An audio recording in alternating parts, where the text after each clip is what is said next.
Hello everyone. I've been talking a lot about the practice of forgiveness, and I wanted to go into that a little bit more deeply in this video of the week today.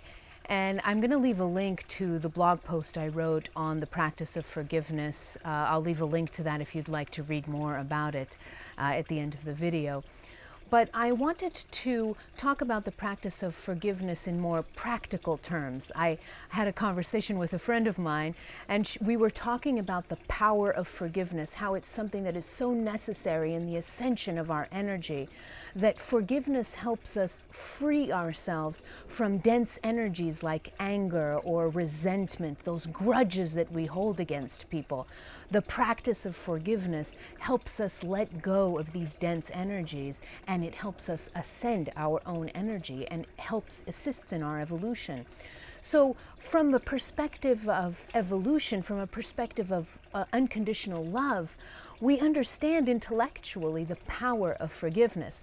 But then my friend said, but practically, in practical terms, how do I actually forgive? And she said this because she was finding it really hard in her life to actually let go of a particular grudge or a particular resentment that she had against someone.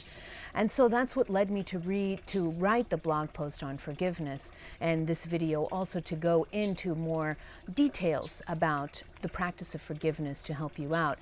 I'm going to talk about 3 tips to help you use the practice of forgiveness to help you forgive and release yourself from the shackles of these dense emotions like anger and resentment and grudges. The first tip is to take a mental inventory. And what do I mean by this?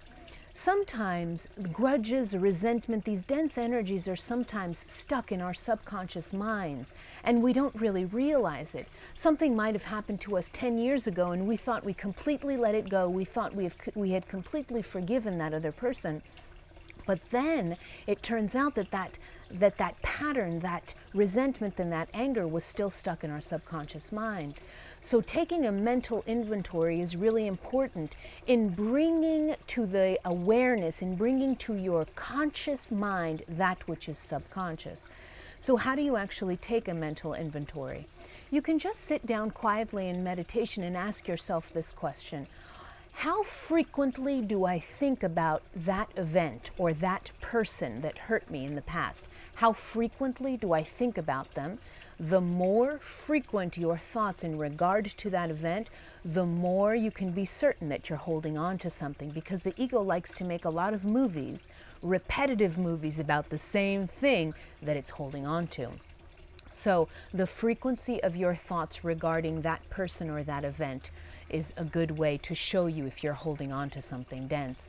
The other trick that I like using, still under this tip of mental inventory, is paying attention to how you react, what the reaction of your internal environment is to the mere mention of the name of the person that has hurt you.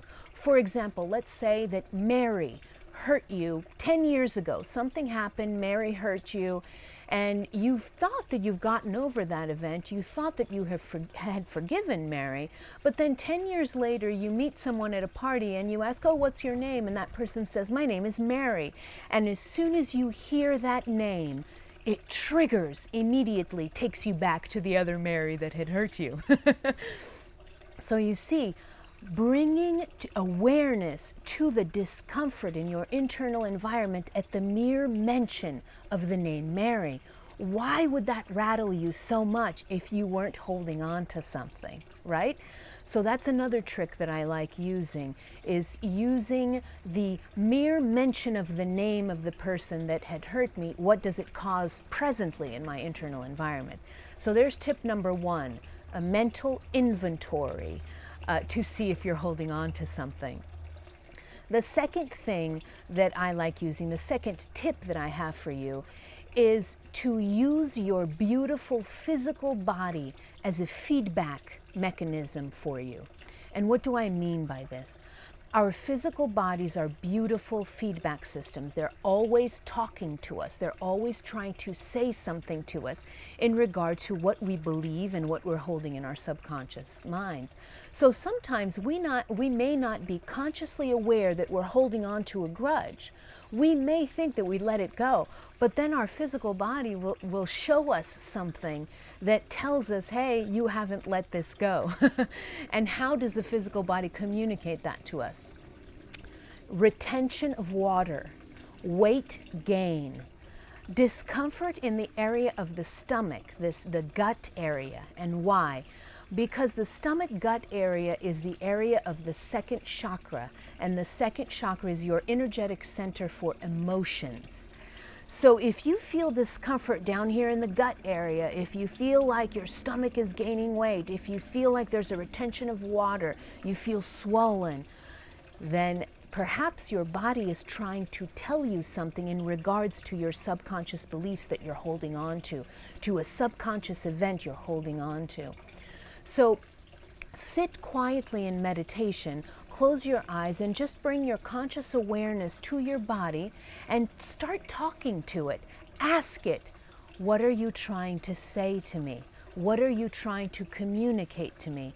And you'll be surprised. Sometimes if you're sitting quietly in meditation, your mind, when you ask this question, when you ask this mental question to your body may respond by flashing images in your mind's eye. So you may actually have a flashing image of the person that caused you harm in the past and that you thought you had forgiven.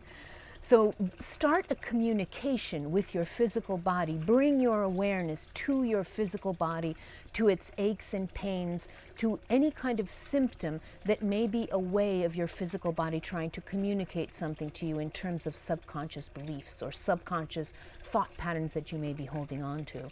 So there's tip number 2, using the physical body as a beautiful feedback system to help you access anything that you're holding on to.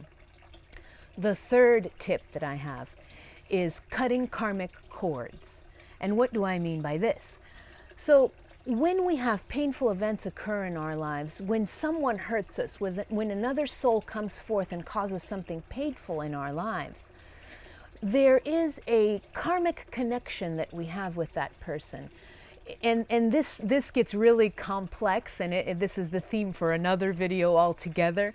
But suffice it to say in this video that we are connected energetically with so many souls, and some of those connections will cause painful events in our lives. And so the complexity of this energetically is huge. But for the purposes of forgiveness, all we have to know is that there are some karmic cords connecting us to the people that hurt us or that cause harm to us in some way. So the third tip is to cut those karmic cords. You actually have the power to do that. So sit in meditation and close your eyes and start bringing yourself down to a position of peace, centeredness. And then I like using this mantra to cut karmic cords. I use the following mantra, a variation of this statement. It is my intention to cut all karmic cords with Mary, or, the name of the person that has caused you harm or that has hurt you. It is my intention to cut all karmic cords with Mary. But then I add something at the end of that statement, and I add the word love. Because when we're cutting karmic cords, when we recognize that that person has hurt us, but we want to cut these karmic cords, we received the lesson, right? Because behind every painful event, there are always lessons. And if there are lessons, then there's always something to be grateful for, even for the things that hurt us the most. So when we're cutting karmic cords, we're not doing it with anger. We're actually trying to transmute anger or transmute grudges or any kind of resentment that we have towards another soul. So when we're cutting those cords, add the word love in the statement. So the mantra would look like this. It is my intention to cut all karmic cords with Mary, with love. And I love this statement. It's a beautiful, you're stating your intention very clearly. It is my intention to cut these cords with Mary, but I'm doing it with love. not resentment or any kind of dense energy. If you feel like you're new to the energetic realm of things, if you feel like you need help, when I initially started doing this work of cutting karmic cords, I used the help of the ascended masters. There's nothing wrong with that. So if you feel like you need help, call upon an ascended master that you identify with. For me, for the cutting of the karmic cords, I use the help of Archangel Michael. So you can call upon Archangel Michael to help you with that. But if you come from a different spiritual tradition and you have an ascended master that you identify with and have a close relationship with, call upon that ascended master to help you cut all of these karmic cords that you may have with another soul.